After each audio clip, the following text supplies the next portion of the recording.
Olá pessoas, tudo bom? Hoje nós vamos trazendo, eu no caso, a história de Genshin Impact. Eu peguei muita informação, vi alguns vídeos por aí para pegar conteúdos que estão nos livros dentro do jogo. Então tudo isso aqui é informação que possui no jogo ou no mangá, que já foi também distribuído aí. Em algumas línguas tem mais capítulos do que em outras, não sei porquê. Entre também as missões que a gente vai fazendo durante o jogo. Eu vou dividir em 3 partes. Essa primeira vai se passar com todo o conteúdo antes até o prólogo do mangá. Então todas as informações que a gente já tem vão aparecer aqui, que se passam antes do prólogo do mangá. Depois nós vamos fazer todo o conteúdo do mangá atualmente entregue a nós. E depois disso nós teremos o conteúdo do jogo e tudo que é dito no jogo que não foi dito nas outras duas partes. Existe um problema em Genshin, que o Genshin possui 5 visões diferentes da mesma história, 2 no jogo, uma no mangá que desmente várias coisas que acontecem no jogo, uma nos livros que desmente coisas do jogo, outra do roadmap que desmente coisas do jogo também, e o geral ali que é onde coisas que não fazem sentido em alguns pontos, que não faria sentido acontecer daquela determinada maneira, porque é um jogo, numa história, por exemplo, uma animação seria completamente diferente. Vamos começando com o nascimento dos Arcontes. Originalmente existia um ser em Celestia, o lugar onde nascem os deuses. Esse ser deu inúmeros filhos pelo mundo, né? Ele espalhou esses filhos que desceram à terra e cada um deles foi para onde queria ir conhecer o mundo que já era povoado pelos povos antigos. Esses povos eram bem variados e diferentes e eles vão ter sua importância no decorrer da história. Morax, também conhecido atualmente na história como Zhongli, mas a gente vai chamar de Morax, que é o nome dele nesta parte do enredo. Ele conhece a deusa da poeira e acaba se relacionando com ela. Durante a história, fica subentendido que Morax e a deusa da poeira têm um relacionamento, e isso provavelmente será abordado na atualização 1.5 de acordo com vazamentos. Certeza a gente não tem nenhuma, mas com isso nós sabemos que no passado eles tiveram esse relacionamento e fundaram a organização que acabou gerando o porto de Liyue futuramente. Pouco depois disso nós começamos a Guerra dos Arcontes. Todos os Arcontes relacionados até então começam uma guerra e essa guerra dura por muito tempo. Durante essa guerra nós temos a aparição de 3 personagens importantíssimos que são ditos na história, além dos que a gente já citou aqui. O primeiro deles é a Ganyu. O segundo, apesar de não ser um personagem só, né, são os Kishin, que são os responsáveis pelo mercado e o controle de Liyue, do porto de Liyue. E também os adeptos. Os adeptos que também ajudariam a proteger Liyue durante a guerra. Com a guerra acontecendo, outros deuses menores que também ainda não eram arcontes acabaram morrendo e de todos esses, apenas 7 saíram vitoriosos e controlando os demais, né? Morax, que acabou recebendo o nome de Headlaps após essa grande guerra, porque fazia referência ao seu poder, se tornou um dos 7 arcontes. Os outros, que devem ser citados aqui, não aparecem o nome até então, exceto o de Mondstadt, que até então ele não era de Mondstadt, é lá na Toca do Terror que ele governava.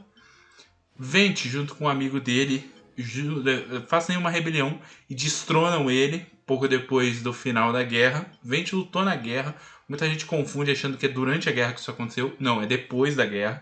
Por isso que o Vente é mais novo que o Zhongli, por exemplo. Só que durante essa guerra, o amigo do Vente morre e o Barbatos, né, que é o Vente, toma esse corpo e acaba ficando com aquela forma que a gente usa no jogo de bardo. Junto com tudo isso que está acontecendo, começam a aparecer muitas criaturas que causam uma doença nos humanos, no geral. Então existem muitas pessoas contaminadas e muitas coisas a se reparar nesse mundo. Nisso, o Morax invoca o seu exército pessoal, os Yakshas, que eram 5 originalmente, para acabar com isso. Só que eles também acabam sendo afetados por esses espécies de veneno Dentre deles, apenas 2 retornaram. Um deles é o Xiao, que já está no jogo, que foi curado e salvo pelo Venti. Não fica explícito como isso aconteceu, mas a gente sabe dentro da história. Eu estou tirando nomes e citações aqui para facilitar o entendimento, porque os nomes são muito complexos, uns são muito minuciosos. O próprio Venti é um Yaksha que tem um nome diferente. O Venti não. O próprio Xiao é um Yaksha que tem um nome diferente na obra. Então é muitas vírgulas e pontos ali que não tem necessidade da gente perder tempo com isso. Seguindo em frente, nós temos durante tudo isso, junto com essa bagunça toda, a fundação da casa de funerária, que consegue acabar com o problema da doença que avassalava tudo ali na região. E também nós temos a princesa da pérola, uma princesa que foi ordenada a encontrar uma pérola. Essa pérola corrompeu ela e ela se tornou uma tirana de uma região conhecida como Castelo Negro até então. Não se tem certeza se é exatamente isso, mas é o que é citado durante a história. Durante toda essa confusão, um príncipe aparece e resgata essa princesa, mas acaba tirando sua vida durante o processo. Esse príncipe dizem ser quem fundou Mondstadt originalmente. Na história não fica claro, mas é o que dá a se entender que ele que fundou em memória a princesa, e Mondstadt seria o nome da cidade. Então é mais ou menos por aí. Mond é a região de Mondstadt ali, de acordo com o mangá. Seguindo mais um pouco à frente, nós temos a Ordem dos Alquimistas, que tem esse nome dificílimo de falar, que está aparecendo na tela para vocês agora. E dentro desses alquimistas, um deles é uma alquimista chamada de Gold, inclusive ela que criou o Albedo, né? Ela passou dos limites, acabou criando um dragão, Durin, o dragão corrompido, meio morto-vivo, com a ajuda de Divalin, um dragão nascido da natureza. Barbatos consegue derrotar e matar a criatura, porém Divalin é corrompido e adormece, até que anos depois ele desperta e acaba sendo conhecido como Storm Terror, enquanto ele está corrompido por essa energia maligna. Nisso tudo, nós temos também o começo da história da Venessa, a fundadora dos Cavaleiros de Favonius. Qual que é a história dela? Ela é de um povo que vem da Cidade do Fogo, que elas nós vamos falar na parte 2 sobre as cidades. Ela veio de lá retirante, por causa das condições ela não podia sobreviver e acabaram presos em Mondstadt como escravos. Apesar de um povo extremamente poderoso e guerreiro, com a pele mais morena e cabelo vermelho, eles acabaram sendo submissos por causa da falta de alimentação e trabalho, não tinham condições de viver por conta.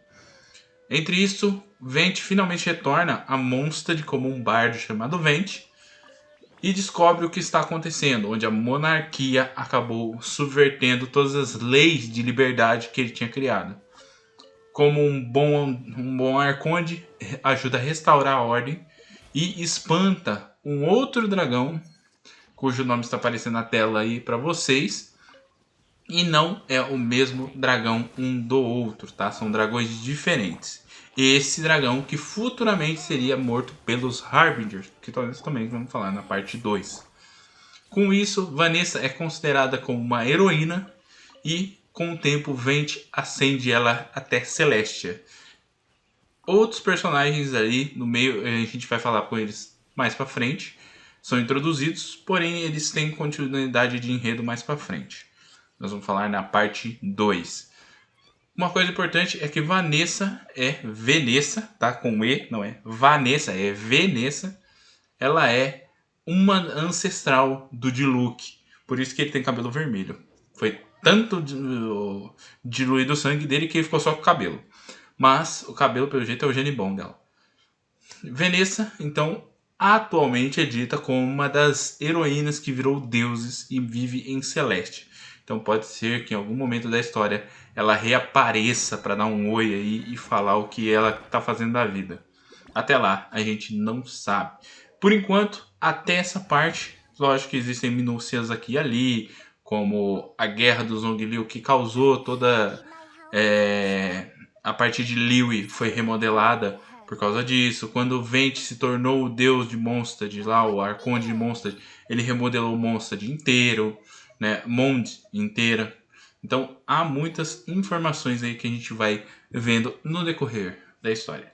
Semana que vem, ou quem sabe quinta-feira, se eu conseguir gravar antes, nós teremos a parte 2 desse vídeo falando do mangá. Mas primeiro eu preciso terminar de ler tudo bonitinho e pegar as informações que a galera tem lá no Reddit também sobre o mangá. Então, falou, valeu, até mais, fui. E se você ficou com alguma dúvida, deixe nos comentários que eu respondo.